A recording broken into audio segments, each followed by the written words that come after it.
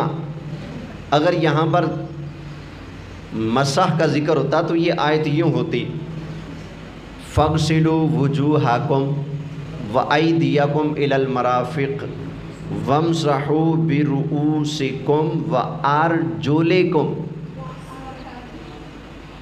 اگر وَامْسَحُوا کے ساتھ اس کا تعلق جوڑتے تو پھر کیا بنتا؟ وَامْسَحُوا بِرُؤُوسِكُمْ وَأَرْجُلِكُمْ إِلَى الْكَعْبَيْنِ۔ لیکن بتاؤ ذرا وَأَرْجُلِكُمْ ہے یا وَأَرْجُلَكُمْ؟ وَأَرْجُلَكُمْ۔ جن کو دھونا ہے ان پر زبر آتی ہے، اور آسان کر دوں، فَاغْسِلُوا وُجُوهَا، وجوہ ہے نہیں، وجوہا، فَاغْسِلُوا وُجُوهَكُمْ، دھو لو اپنے چہروں کو، وَأَيْدِيَا، وَأَيْدِيَا یہاں پر زبر ہے، وَأَيْدِيَكُمْ، اور جس کو مسح کرنا ہے اس کے نیچے زیر آتی ہے، وَامْسَحُوا بِرُؤُوسِ، برؤوسا نہیں، وَامْسَحُوا بِرُؤُوسِكُمْ، اور آگے پھر زبر ہو جائے گی، وَأَرْجُلَا، کیوں؟ اس کا تعلق دھونے سے ہے، تو جن کو دھونا ہے ان پر زبر ہے، جس کا مسح کرنا ہے اس پر زیر ہے۔ آگے جی،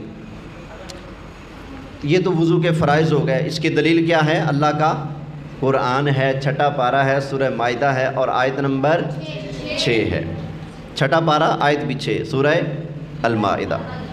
اب وضو کی سنتیں، پہلی سنت نیت، لکھیں وضو کی سنتیں، یوں لکھیں وضو کی سنتیں۔ نمبر 1 الگ لکھنا ہے لائن پر، الگ۔ نمبر 1 نیت کرنا۔ پہلی سنت کیا ہے وضو کی؟ نیت کرنا۔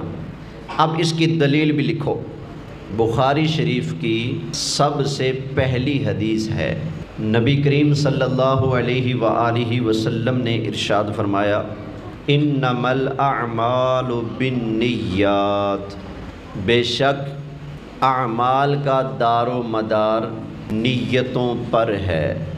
اب ذرا سننا، اعمال کا دار و مدار کس چیز پر ہے؟ نیت پر، یعنی عمل نیت کے اوپر ہے۔ عمل کوئی بھی ہو، نیت کو دیکھا جاتا ہے۔ نیت اگر اچھی ہو تو ثواب ملتا ہے، نیت اگر بد ہو تو ثواب نہیں ملتا۔ تو اعمال کا دار و مدار نیتوں پر ہے۔ جب آپ وضو کریں تو دل کے اندر ہو کہ پاکی حاصل کرنے لگا ہوں، پاک رہنا سنت ہے، پاکی اللہ کو پسند ہے، پاکی رسول اللہ کو پسند ہے۔ بے وضوئی حالت جو ہے اس کو دور کر کے وضو کرنے لگا ہوں، آپ کے دل کے اندر یہ ہو تو یہ آپ کی نیت ہے۔ تو فرمایا اعمال کا دار و مدار نیتوں پر ہے۔ تو وضو کیونکہ ایک اچھا عمل ہے، بہت سارے اچھے اعمال ہیں، ان میں سے ایک اچھا عمل وضو ہے، اور اعمال کا دار و مدار نیتوں پر ہے، لہٰذا سنت یہ بنی کہ جب آپ وضو کریں تو وضو کرنے سے پہلے نیت بھی اچھی ہونی چاہیے۔ ایک سنت ہوگی۔ نمبر 2 بسم اللہ پڑھنا، الگ الگ لکھنے۔ نمبر 2 بسم اللہ پڑھنا۔ اس کی دلیل نبی کریم علیہ الصلاۃ والسلام کا ارشاد مبارک ہے، طبرانی شریف کے اندر موجود ہے۔